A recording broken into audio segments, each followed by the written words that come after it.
News world में हूं आपके साथ सानी सहारणे और आइए बुलेटिन की शुरुआत करेंगे। सबसे पहले बात बागेश्वर धाम के पीठाधीश्वर पंडित धीरेन्द्र कृष्ण शास्त्री की, जिन्होंने सनातन हिंदू एकता पदयात्रा का शुभारंभ किया। आज दूसरा दिन है और दूसरे दिन भी भक्तों का जन सैलाब उमड़ पड़ा है। तस्वीर आपको दिखा रहे हैं। कदारी फार्मेसी कॉलेज से दूसरे दिन की यात्रा शुरू की गई है और आज पंडित शास्त्री 17 किलोमीटर का सफर तय करके छतरपुर के पेप्टेक टाउन पहुंचेंगे। यहीं रात्रि विश्राम भी करेंगे पंडित धीरेन्द्र शास्त्री। आपको बता दें, पदयात्रा में दूसरे राज्यों से यात्रा के लिए श्रद्धालु भारी संख्या में पहुंच रहे हैं और आपको ये भी जानकारी दे दें कि हिंदुओं को एकजुट करने के लिए पंडित धीरेन्द्र कृष्ण शास्त्री द्वारा पदयात्रा निकाली जा रही है। पदयात्रा के दौरान न्यूज वर्ल्ड के संवाददाता पुष्पेंद्र तिवारी ने पंडित धीरेन्द्र कृष्ण शास्त्री से खास बातचीत की है। आइए आपको भी सुनवाते हैं क्या कुछ कहा है उन्होंने।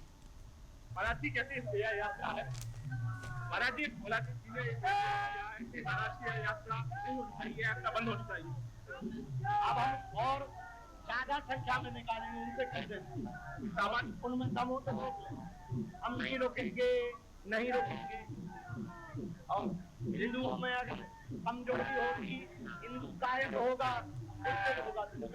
हम भी रोकेंगे। हमारे साथ वो भी बयान दे रहे हैं कि महाराज की राजनीति चमकाने के लिए यात्रा करना है। अभी तो हमारा राजनीतिक विचार नहीं है, हमारा पत्थर ये लोग ज्यादा बनाएंगे तो बताएंगे कि हम नहीं आ रहे। दूसरा जगह थकावट है, हमें तो होती है कुछ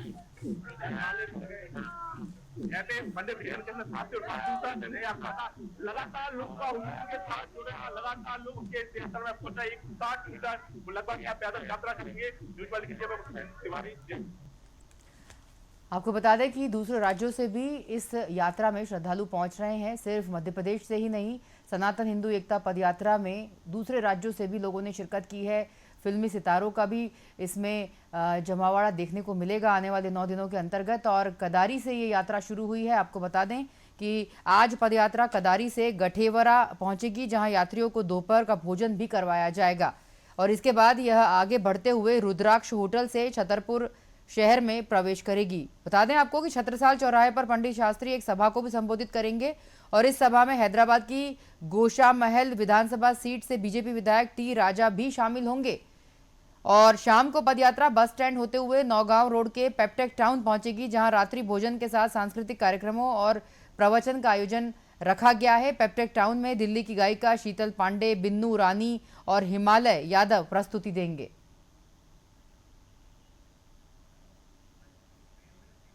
हमारे साथ छतरपुर से हमारे संवाददाता पुष्पेंद्र तिवारी जुड़ गए हैं, उनसे और अधिक अपडेट लेंगे। पुष्पेंद्र, जैसे कि आपने पंडित धीरेन्द्र कृष्ण शास्त्री से खुद बातचीत की, क्या कुछ कहा उन्होंने? और आज दूसरा दिन है पंडित धीरेन्द्र कृष्ण शास्त्री का, ये के बारे में ये भी जानकारी मिल रही है कि उन्होंने पहली यात्रा में सिर्फ 2 कप चाय पी और पानी पीकर पूरी यात्रा 15 किलोमीटर की पूरी यात्रा 2 चाय पीकर पूरी की।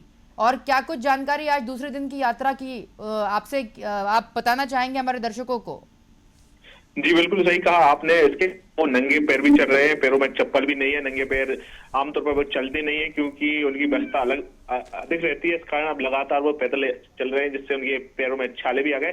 कुछ श्रद्धालुओं ने मोजे कप किए, जिस वजह से अब वो मोजे पहन के बस चल रहे हैं। लेकिन इसके अलावा अयोध्या से राजूदास जी महाराज भी उनकी यात्रा में शामिल हो चुके हैं, वो भी उनके साथ चल रहे हैं। और जो हमने उनसे प्रश्न किए कि लखनऊ के मौलाना है, उन्होंने कहा कि पंडित धीरेन्द्र कृष्ण शास्त्री की जो यात्रा है इसे बंद कर देना चाहिए।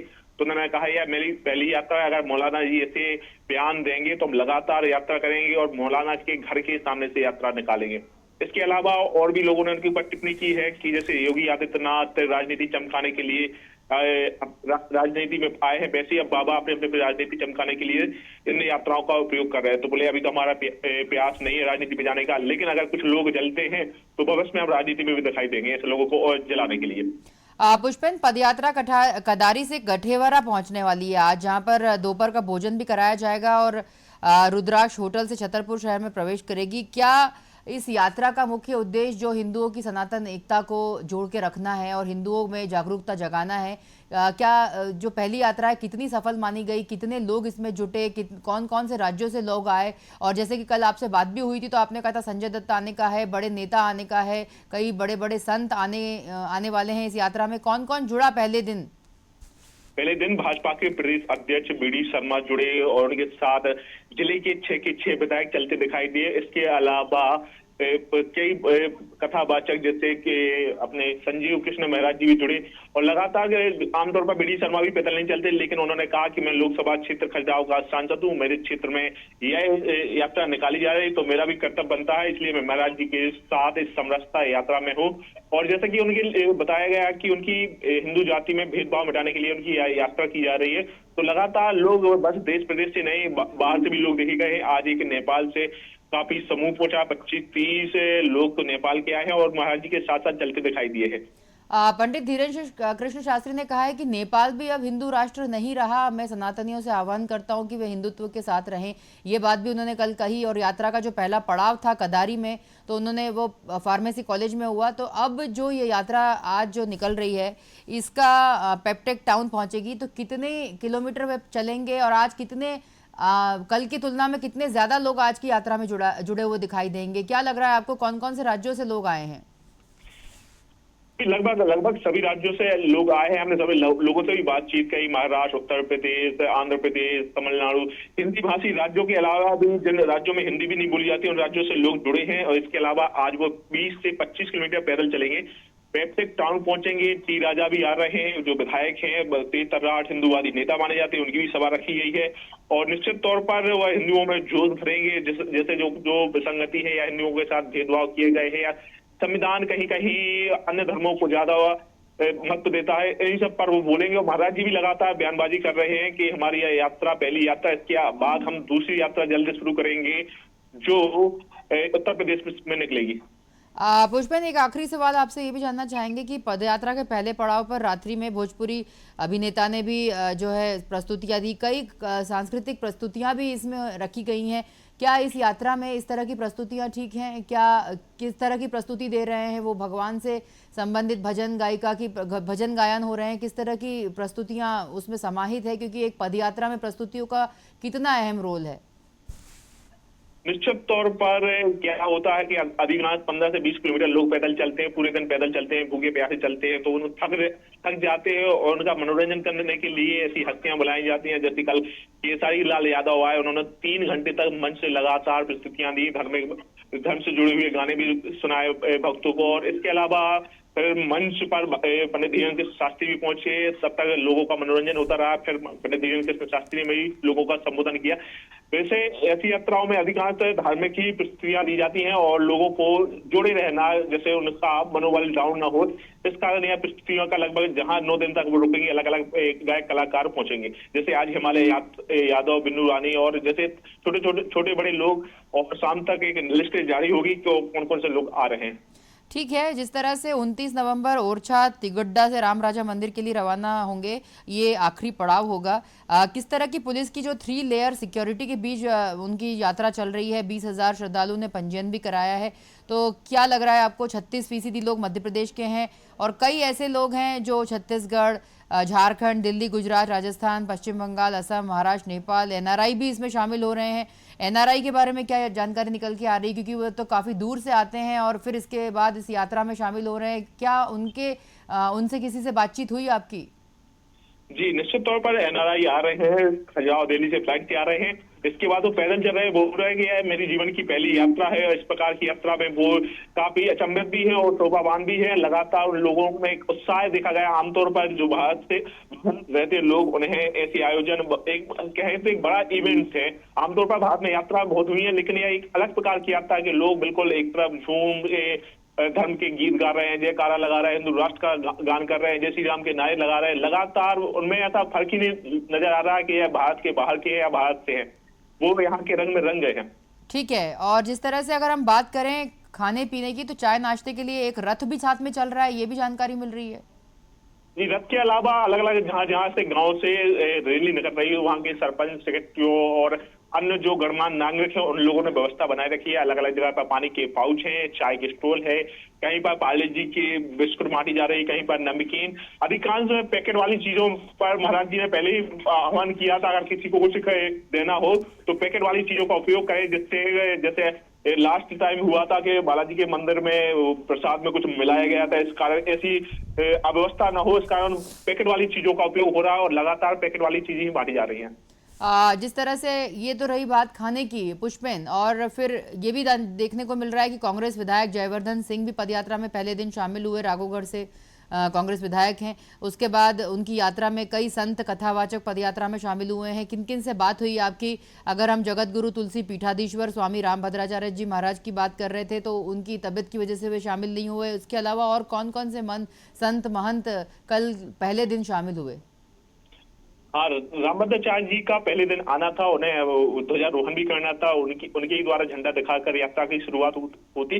लेकिन कल उनके ऑफिशियल अकाउंट से घोषणा की गई है कि वे 29 नवंबर को ओरछा पहुंचेंगे और जिस दिन यात्रा समापन होगी उस दिन रामभद्राचार्य जी पहुंचेंगे। इसके अलावा अनुरुद्धाचार्य जी, देवकीनंदन ठाकुर और किशोरदास जी महाराज, बहुत सारे संत हैं जो महाराज जी के लगातार टच में रहते हैं। और क्योंकि अभी शादियों का और कथाओं का सीजन चल रहा है तो लगातार जिन लोगों को समय मिल रहा है, जिनसे जितना हो रहा है 2 किलोमीटर 5 किलोमीटर, उनके साथ अलग अलग संत चलते दिखाई दे रहे हैं। पुष्पेन, ये भी पता चल रहा है कि महापुरुषों की झांकियां भी इस पूरी रथ यात्रा इस यात्रा में निकाली जा रही है। बालाजी का रथ भी चल रहा है और जो पदयात्रा कर रहे हैं सभी हिंदू समाज के लोग, उनको एकजुट करने के मकसद से अलग अलग समाजों के महापुरुषों की इस यात्रा में झांकियां भी लगाई जा रही है। 15 रथ भी तैयार किए गए हैं। जी बिल्कुल सही सुना आपने। महाराज जी ने यात्रा शुरू होने के पहले सभी धर्म जातियों के लोगों को बुलाया था, उनसे बोला था कि आप लोगों को शामिल होना है, कोई भेदभाव नहीं रखना है। आपके जो महापुरुष है अपनी डेली अपने अपने अलग अलग मंच बनाए, अपने अपने महापुरुषों की प्रतिमाएं लगाएं, अपने अपने लोगों का में उत्साह भरने के लिए अपने लोगों को जोड़े, कि जिससे इसमें सिर्फ यहाँ तक सीमित ना हो कि ब्राह्मण ठाकुर बानिया बस इस यात्रा में शामिल है। सभी धर्म सभी जाति, यहाँ तक महाराज जी ने कहा अगर अन्य जाति से जो लोग जुड़े हैं अगर वो भी इस यात्रा में शामिल होना चाहते हैं तो उनका भी खुले मन से स्वागत है। ठीक है पुष्पेन, और जिस तरह से ये पूरे जिस तरह से महापुरुषों की झांकियां अपने अपने समाजों के लोग अपने अपने महापुरुषों की झांकियां लगा रहे हैं, 15 रथ भी तैयार किए गए हैं। आपसे ये भी जानना चाहेंगे कि जिसमें जो ये रथ हैं, जिसमें गौरथ, महापुरुषों के रथ, बागेश्वर बालाजी का रथ है, बागेश्वर धाम का संकल्प रथ है, इन सबको खींचने के लिए, इन सब की तैयारियों के लिए कितना पुलिस बल लगा है, कितनी बड़ी व्यवस्था की गई है? 4 से 5 जिलों की पुलिस बल को बुलाया गया है। अलग से महाराज जी ने भी जो उनके सेवादार हैं उन्हें अलग से वर्दी दी है काले रंग की, वो भी उसमें लगी हुई है कि जिससे असामाजिक तत्व ना हो, कोई गड़बड़ी ना हो, हड़बड़ी ना हो, भाग दौड़ ना मचे। और अलग अलग पुलिस बल सुबह से ही पुलिस अधीक्षक अगम जैन इस रैली को मॉनिटर कर रहे हैं, वो कमरे में बैठकर सीसीटीवी से निगरानी रख रहे हैं। और इसके अलावा सभी जिलों के एडिशनल एसपी दिखाई दे रहे हैं, जितने भी एसडीओपी हैं, टीआई है और तमाम सुरक्षा बल अलग अलग जगह पर तैनात है। जहां से महाराज जी की यात्रा गुजरनी है वहां से पहले से ही रूट डाइवर्ट और लोगों को समझाया जा रहा है कौन रोड से किसको निकलना है। इस वजह से कोई भी अव्यवस्था ना हो तो पुलिस ने पुख्ता इंतजाम कर रखे हैं।